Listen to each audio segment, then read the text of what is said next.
Ladies and gentlemen, Mr. Cropper here with a video reply to Not Fit for Society, all lowercase. This video is titled Ethical Egoism, Objectivism, parenthesis, Rachel's Argument Against, parenthesis. Now, it must be an argument against lowercase objectivism, because Rachel, who is the last name of a man, I thought it was a female for some sexist reason when I first commented on the video. But Rachel apparently understands nothing about capital O, Objectivism, Ayn Rand's philosophy. So let's go over this video for a bit here. I've got some notes on it.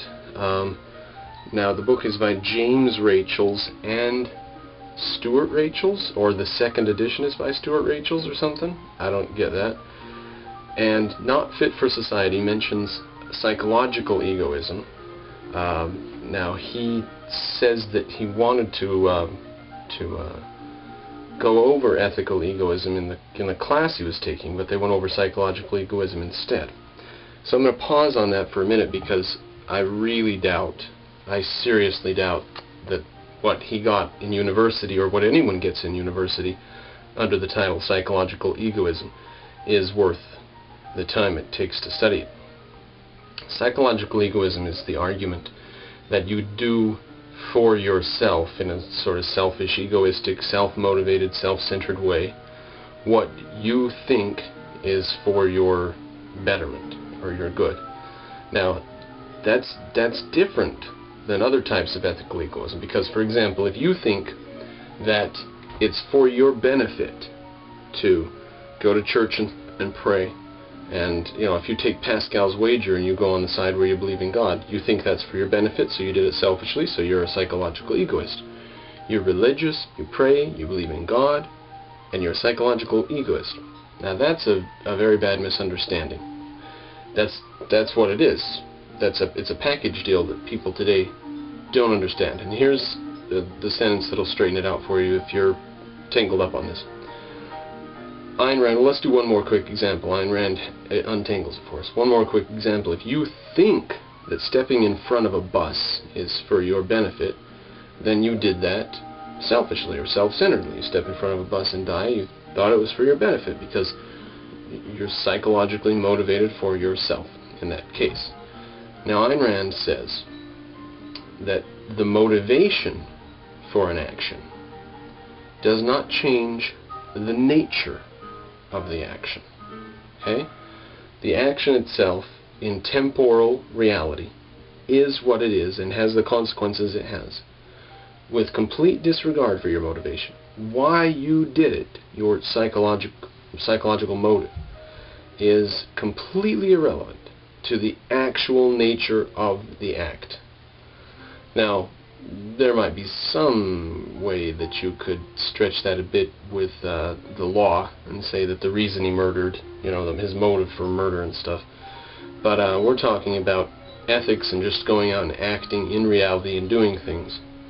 Now, I don't know what passes for psychological egoism in the colleges, but that's the reason why psychological egoism is a fallacy. It's not true. It's not real egoism. Because if you want to benefit yourself, you have to do a little bit more than just say, I think stepping in front of a bus will help me, and then step in front of a bus and call yourself a psychological egoist. If you're going to say you're an egoist and you're out there to benefit yourself, then you need to take the next step and figure out what really does benefit yourself, not just choose arbitrarily and randomly what benefits you. So, thought I'd stop on that for just a second. He doesn't go into it, doesn't mention it, but doesn't mention anything further, but I thought I'd straighten it out as far as I can if I could. Now, Rachel's opening tagline in this chapter on ethical egoism, or what is it? Is it ethical? Is that what we're dealing with? Yeah, ethical egoism. Here's his opening tagline. Ethical egoism is unacceptably arbitrary. Interesting. Does he mean that some theories are arbitrary but acceptably, and ethical egoism just goes over the line a little too far? Or is he saying arbitrary is not good as such. I bet he wouldn't go that far, because I bet he likes modern art. Now, we're going to go through the steps and the things he says in between. But the reason it's unacceptably arbitrary is because it divides humanity into two groups. And there's no reason to divide it into two groups. Like racism divides it into two groups, and nationalism and these others divide it into my group and that group.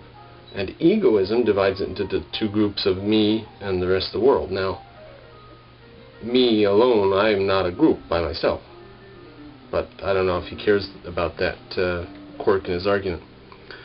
So let's go ahead with what he says. First of all, he makes a few remarks about moral values as regards dividing people into groups. He talks about anti-Semitism, of course, racism, nationalism, sexism, and get this, he mentions ageism, and so on, he says.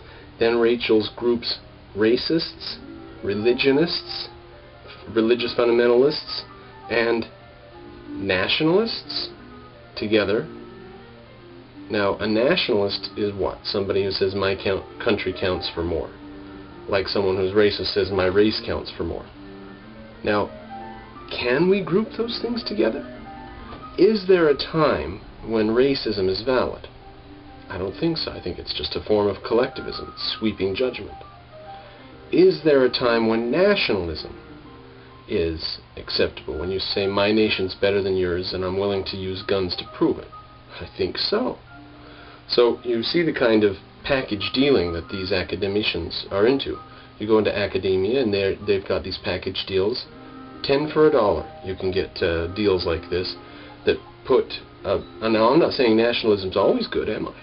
I'm saying that it could be good and racism can't be.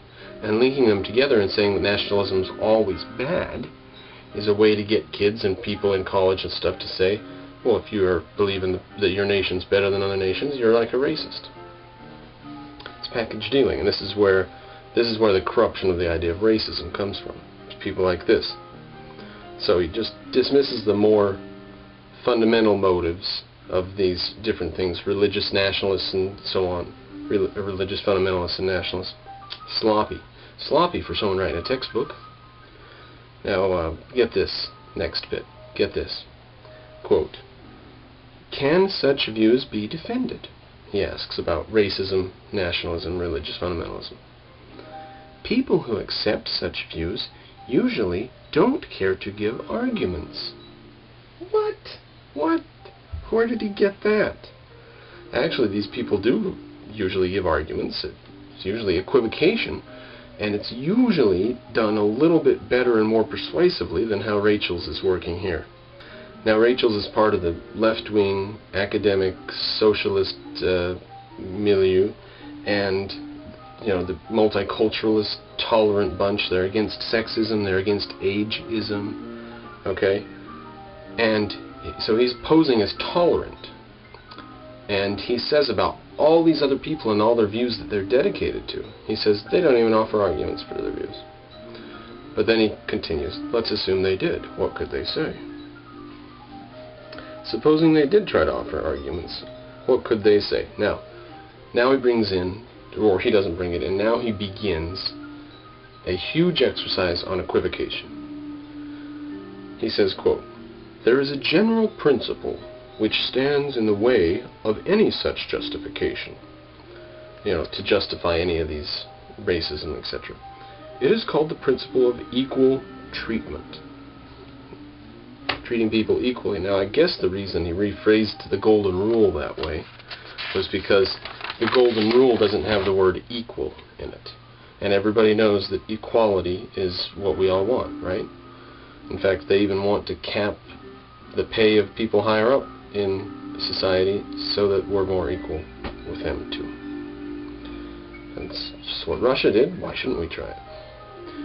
He says, quote, you should treat people, this is the principle of equal treatment, you should treat people in the same way unless there is a relevant difference between them.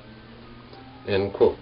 What a sloppy idea. Unless there's a relevant difference. What if you define racism as a relevant difference? He says, no, obviously racism wouldn't be it. What if you define their sex as a relevant difference? Like you don't want women to be firefighters because they can't